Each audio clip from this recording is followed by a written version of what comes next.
Cela est possible avec le GICAM, le groupement interpatronal du Cameroun, qui est aujourd'hui dans la tourmente au regard de cette crise qui traverse cette principale organisation patronale. Il faut rappeler que depuis le 5 avril, avec la signature du traité de fusion entre ECAM et GICAM, il y a une grosse polémique qui est née au sein de cette organisation patronale.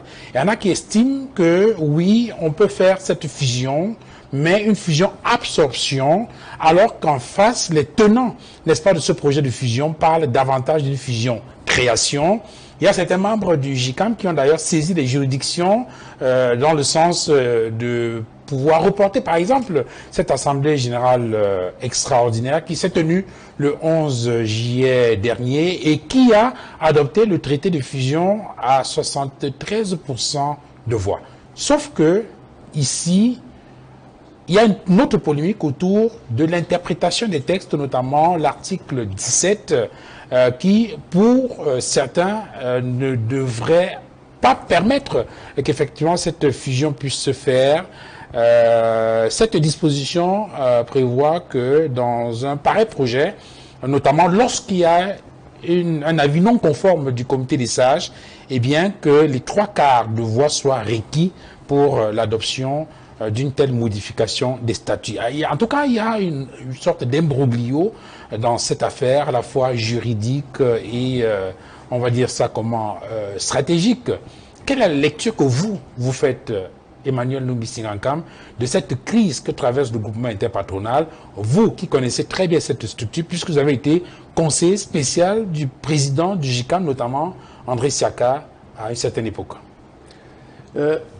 Monsieur Fangov, quand vous dites que la crise traverse, j'espère qu'elle traverse. Et si elle traverse, qu'elle va s'estomper un jour. Mais pour moi, c'est plus grave que cela. Cette crise ne traverse pas le GICAM. Cette crise s'est installée au sein du GICAM. Et malheureusement, le GICAM est à travers... lui, l'ensemble du secteur privé camerounais se trouve fortement discrédité. Fortement discrédité. Les membres du patronat, les membres du GICAM auraient même dû nous faire l'économie de ce combat chiffonnier que nous voyons depuis un certain temps. Ils auraient pu agir autrement.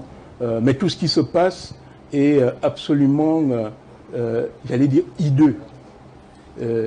Tout ce qui se passe est détestable et même ridicule. Moi, j'ai connu un autre GICAM. C'était le GICAM, vous avez évoqué d'André Siaka, mais c'était également le GICAM du père Kondo, Samuel Kondo. C'était le GICAM d'André Yinda.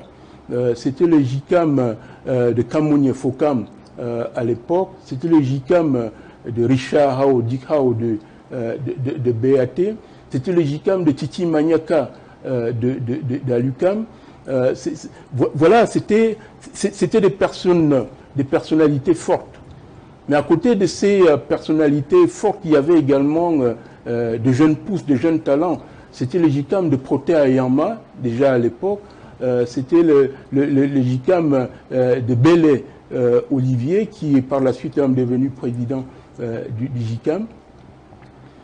Ce beau monde a réussi à faire du GICAM non seulement une organisation forte, mais le GICAM était devenu une institution au Cameroun, dans le sens juridique du terme, dans ce sens que le GICAM contribuait à forger un certain nombre d'éléments qui participent, qui concourent à la vie de la nation. Oui, mais aujourd'hui, les tenants du projet de fusion estiment qu'il faut aller au-delà. Il faut mettre en place une centrale patronale plus forte et cela passe par cette fusion entre le GICAM et ECAM. Sauf qu'au niveau de la procédure maintenant, les membres du GICAM n'arrivent pas à se mettre d'accord. Il y a un autre débat au niveau de l'évaluation même du patrimoine du groupement interpatronal du Cameroun. Récemment, on a parlé d'un chiffre de 125 millions de francs CFA pour évaluer ce patrimoine, alors que d'autres membres du GICAM parlent d'une évaluation par d'autres experts, en tout cas une contre-expertise qui évalue le patrimoine du GICAM à 2 milliards 200 millions de francs CFA. Est-ce que vous comprenez,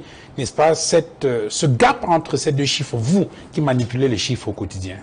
Au-delà du fait que je manipule les chiffres au quotidien, j'ai, aux côtés du président Siaka et bien d'autres, participé à la réalisation, notamment de l'immeuble siège du GICAM.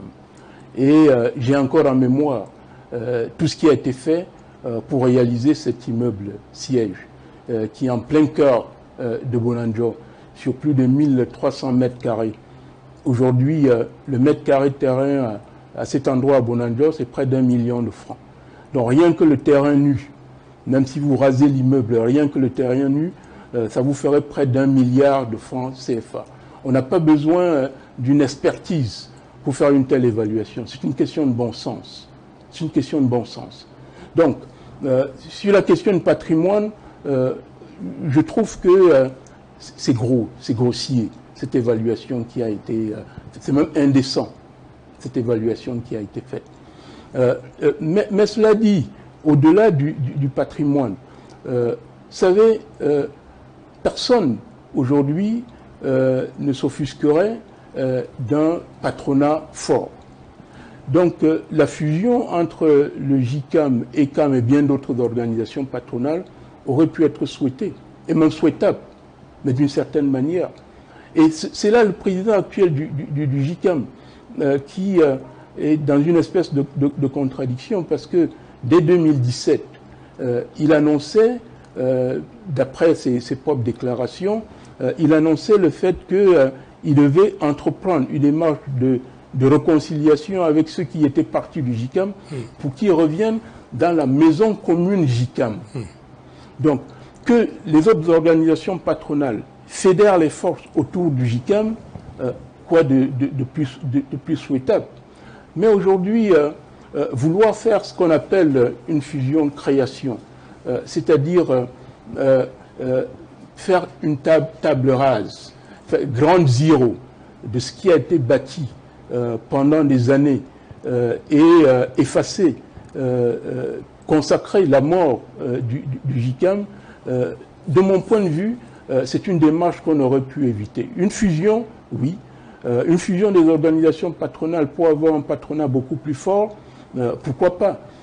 Mais cette fusion aurait pu se faire autour de la maison commune GICAM. Dans tous les cas, c'est le plaidoyer que je ferais si j'avais à faire un plaidoyer, une fusion autour de la maison commune GICAM.